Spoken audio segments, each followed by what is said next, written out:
Welcome to Chapter 3. Chapter 3 is entitled Linear Systems and Matrices. We're not going to do a whole lot with matrices, but linear systems for sure.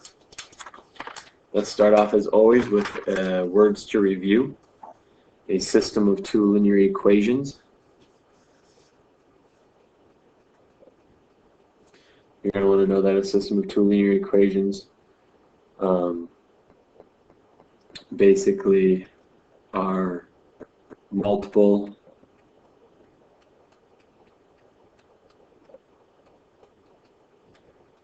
linear equations that are with the same variables. Okay, you're not going to be comparing equations that use the variables t and v with equations that are comparing or relating a and b. Solution of a system is a ordered pair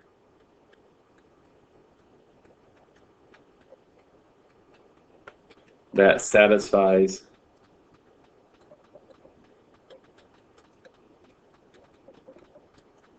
all equations in the system.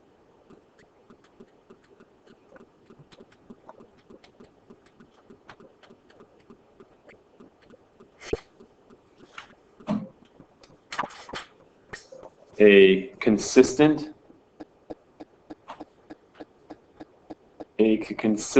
system has one solution.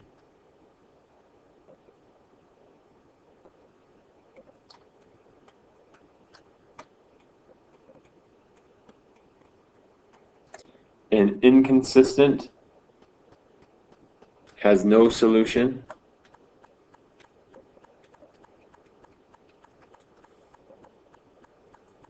And independent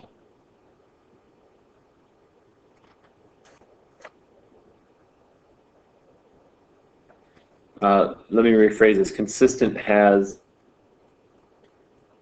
at least one solution. So basically there is a solution. Inconsistent, no. Independent means that there's exactly one.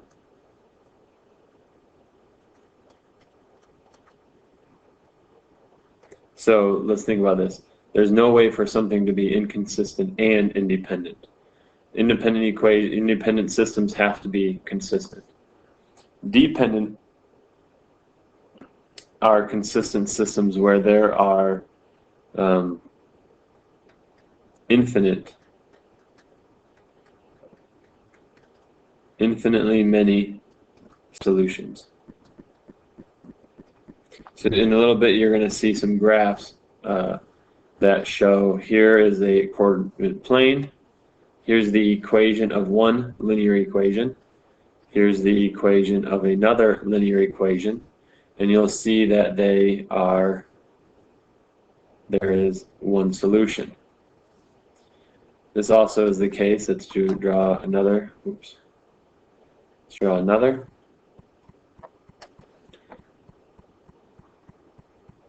These are parallel lines. They never intersect. There is no solution. None. No solution. One solution. And then the one that's really, I think, the trickiest is this consistent dependent. Basically what you have is you have an equation that looks like that. Then you have an equation that runs right on top of it, and it intersects everywhere. So if there everywhere is a solution, then it would be infinitely many solutions. All right, substitution method. We're going to solve things graphically, but you're also going to solve things using a substitution method. This is similar to plug and chug. You basically substitute an equation into another equation. Elimination method is exactly what it sounds like. You eliminate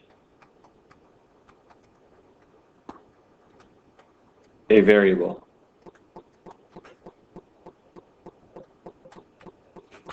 You eliminate a variable. And you should remember, just remember, you should choose the easy one.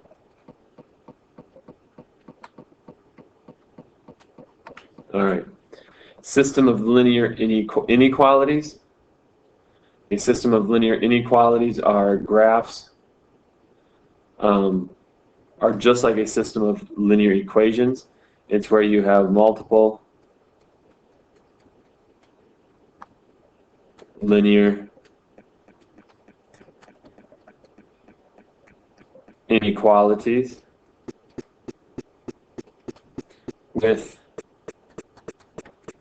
the same variables. So once again, you're not going to have compared t and v to a and b. All right, a solution of a system of linear equations inequalities is exactly like this over here. It's an ordered pair that satisfies all the equations in the system.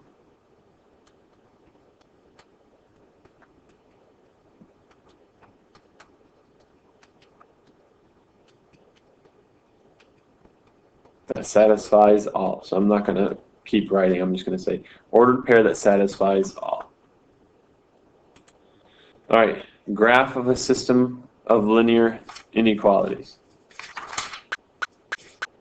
All right, when you have a graph of them, it's the it shows all of the solution set.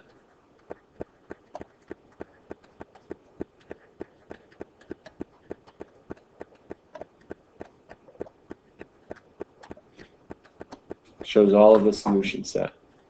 Basically, you're going to have two graphs, and you're going to have an infinite number of solutions. They may intersect once, but the solutions are on a certain side. Linear equations in 3 variables. Okay, well, it's exactly what it sounds like. They're linear equations in 3 variables. An example would look like ax plus by plus cz equals d. There you go. System of 3 linear equations. This would be, once again, multiple linear equations.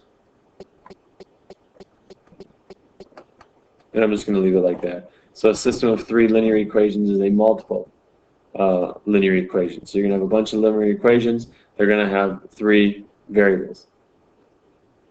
Solution of a system of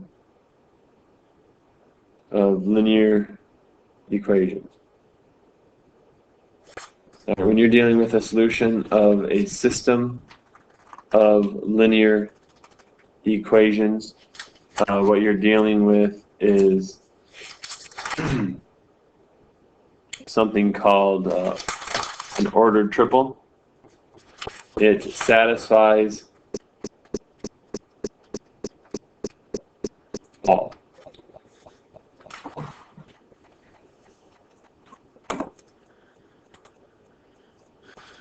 Ordered triple is the solution to a system in 3 variables. So what you're going to have is you're going to have an x, a y, and a z. So instead of an ordered pair, it's going to be an ordered triple.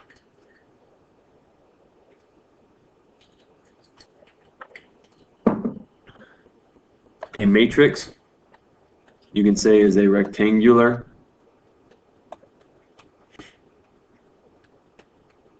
array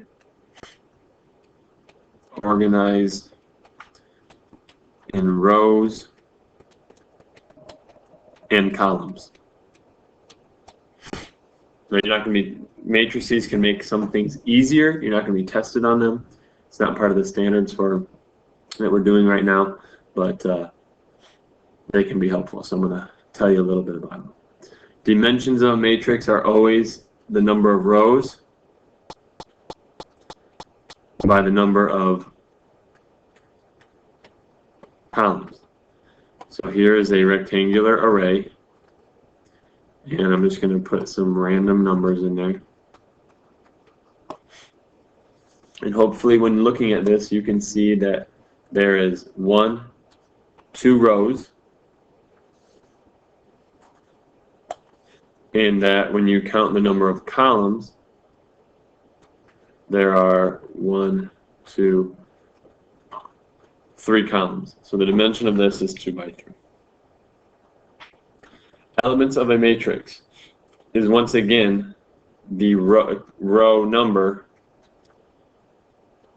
by the row or by the column number.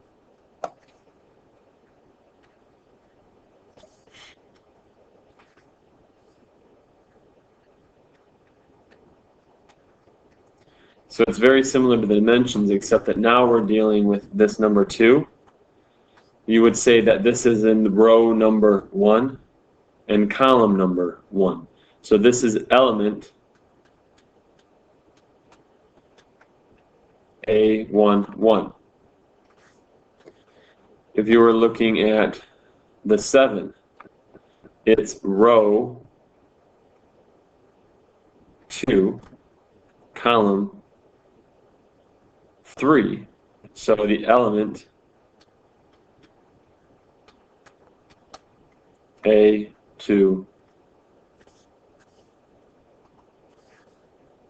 3.